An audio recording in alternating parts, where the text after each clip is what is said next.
10 y 18 minutos, 11 de diciembre de 2025, día después de la Reserva Federal, día después del Premio Nobel de la Paz para María Corina Machado, que no pudo asistir a tiempo por las dificultades que entrañaba ese viaje, ese paradero desconocido desde el mes de enero, con una breve detención por las autoridades venezolanas por un altercado y una convocatoria de unas manifestaciones. Precisamente llega el momento más apreciado de la semana, esa comparecencia de María Corina Machado después de recibir el galardón, el Premio Nobel de la Paz 2025.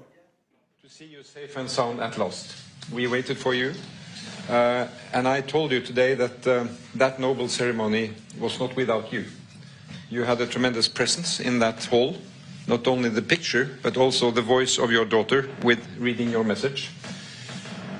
And the dinner at the hotel yesterday, where we all kind of were counting down to see you arriving in Oslo, was an emotional moment, and I think it brought your message, your story, and your struggle for democracy very close to the Norwegian public. And that was a strong moment, but all the better to see you here, standing today.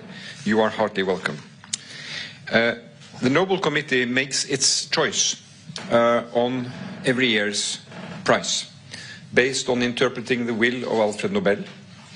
And I think this year's prize has a special significance by the very strong emphasis of the link between a democracy that works as a democracy and the way to freedom and peace. Not only between nations, but in nation. So in Venezuela, we have a situation where authoritarian regime is waging war on its people, with millions of refugees and injustice. And there cannot be peace until democracy and elections are respected. So that is the message that we are receiving of great importance for Venezuela, but also a message that has universal bearing. And this is all about fighting for your fundamental human rights at a time when democracy is under threat. There are so many countries where this is relevant today. Unfortunately, there are fewer democracies, more authoritarian regimes. That is the trend.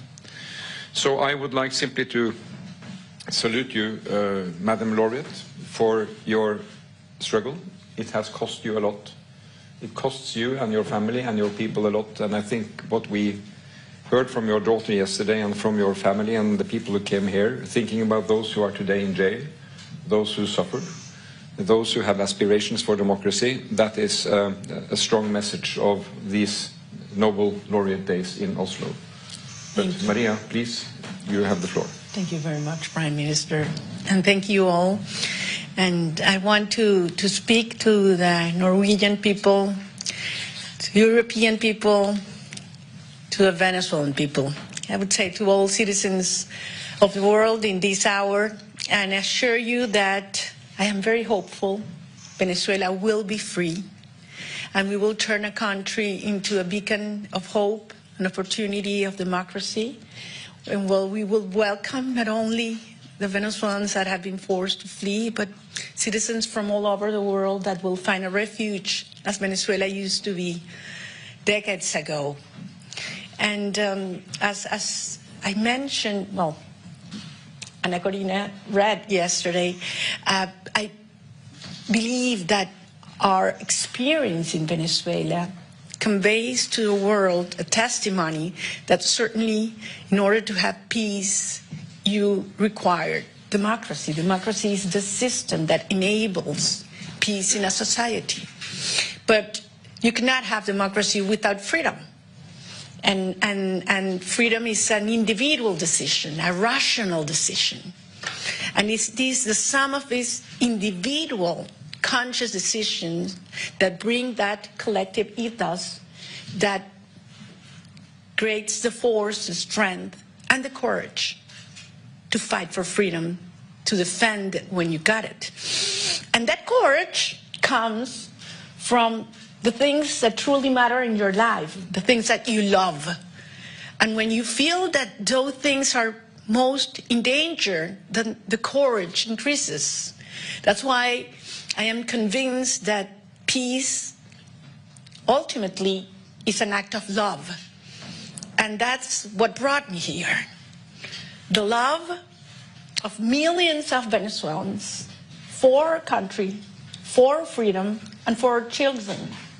And I believe there's no other generation in the history of Venezuela that loves more freedom, our family, and our soul, our territory, the possibility of actually being in your homeland, in moving freely in your homeland, because we have lost that.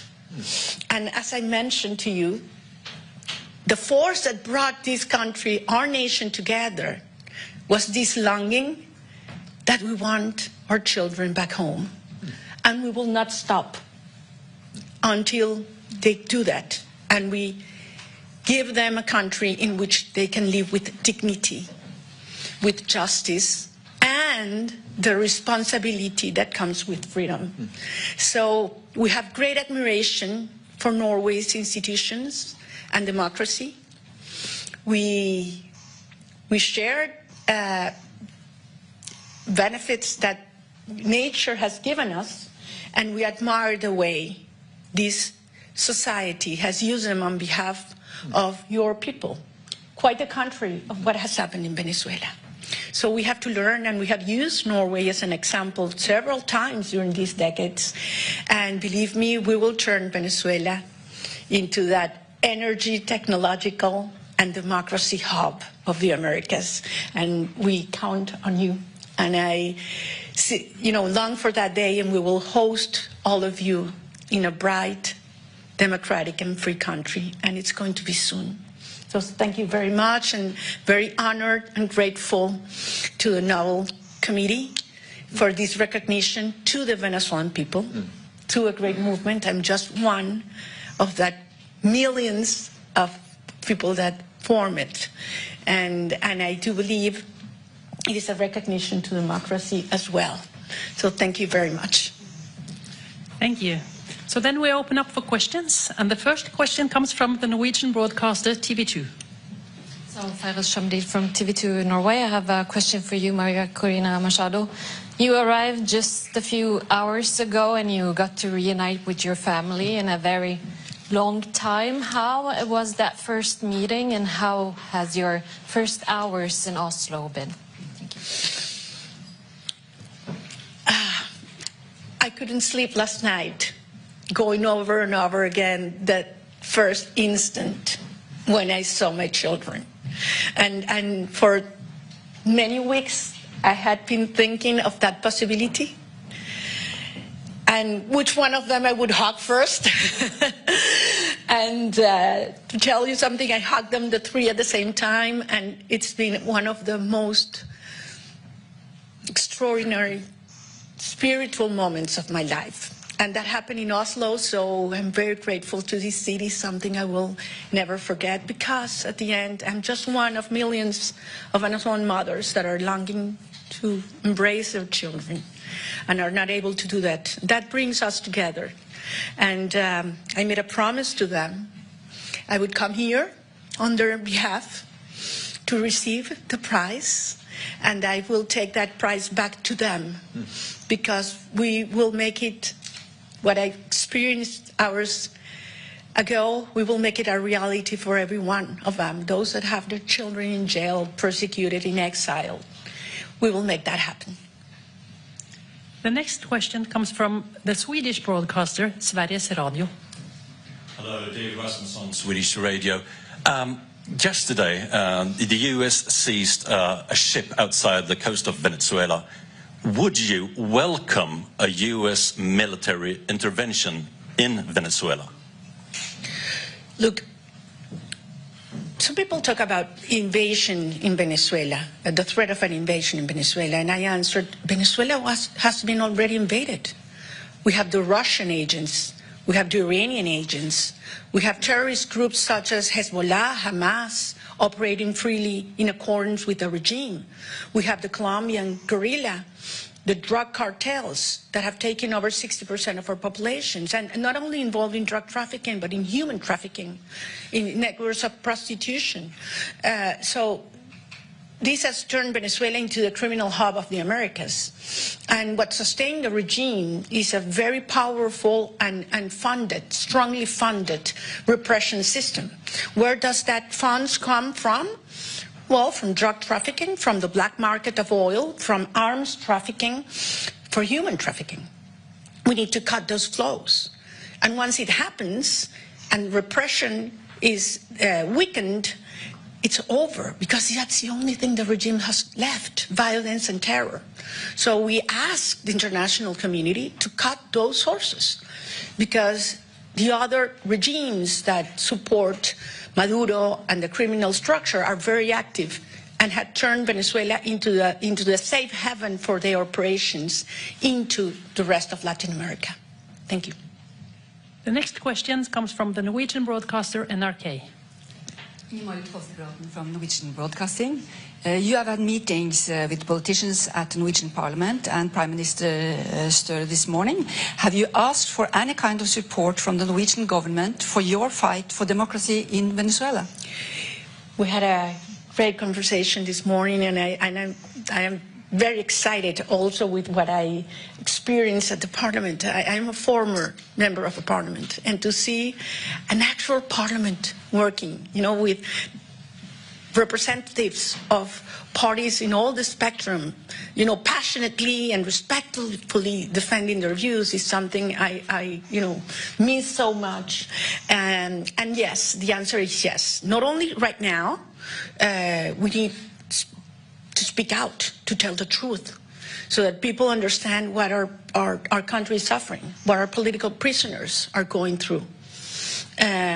Children in Venezuela only go twice a week to public schools because teachers earn $1 a day, so they have to get other jobs.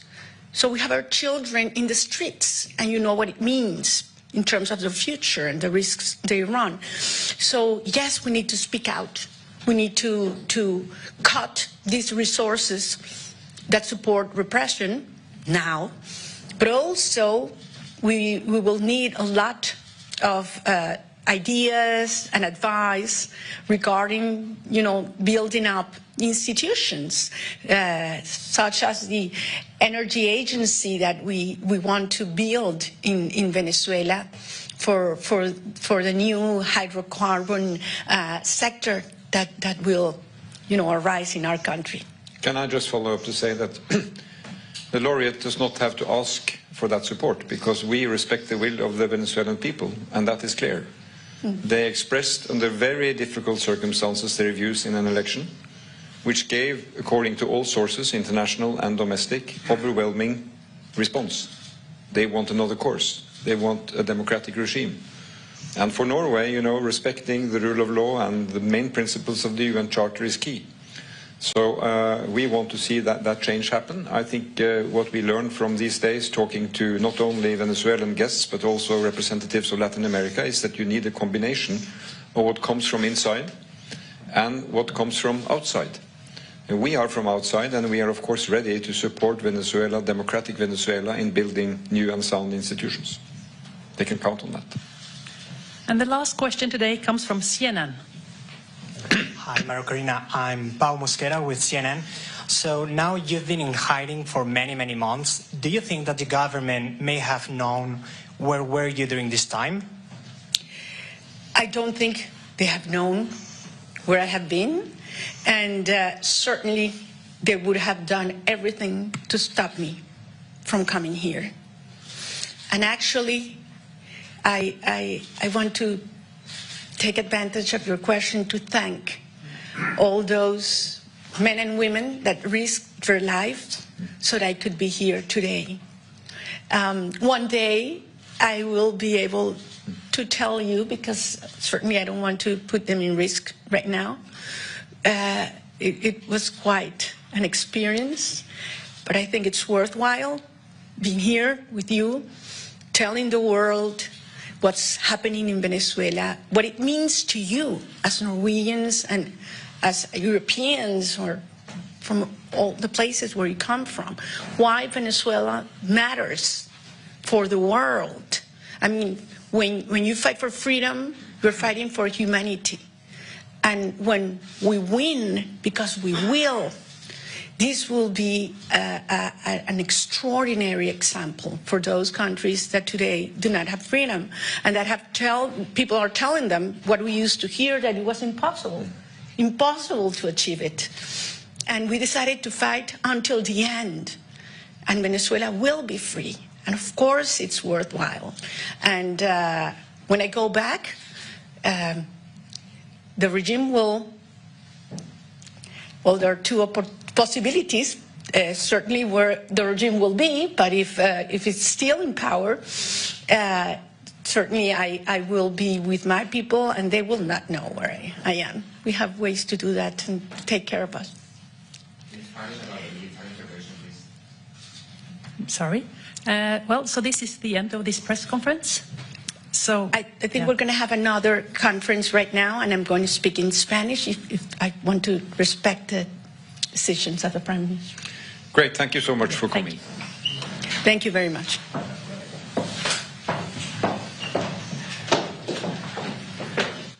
Las declaraciones de María Corina Machado asegurando que algún día se alcanzará la paz, la estabilidad y la recuperación de los valores democráticos en su país, en Venezuela, asegurando que es una de tantos millones de madres venezolanas que no pueden abrazar a sus hijos y que